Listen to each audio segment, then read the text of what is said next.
বন্ধুরা সকলকে Radhe Radhe, good afternoon. আজকে আমার রান্নাঘর রেসিপিতে আছে করলা ভাজি।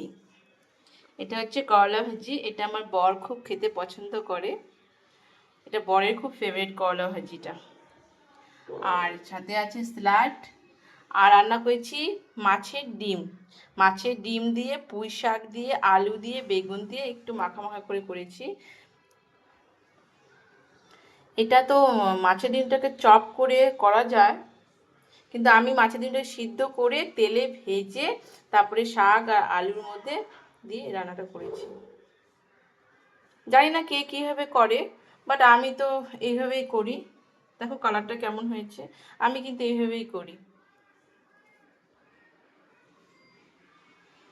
জানি না বর আজকে খেয়ে কী যে বলবে, জানি না।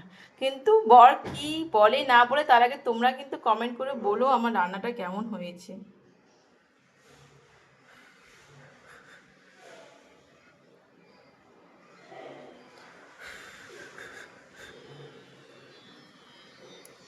Tata, bye bye.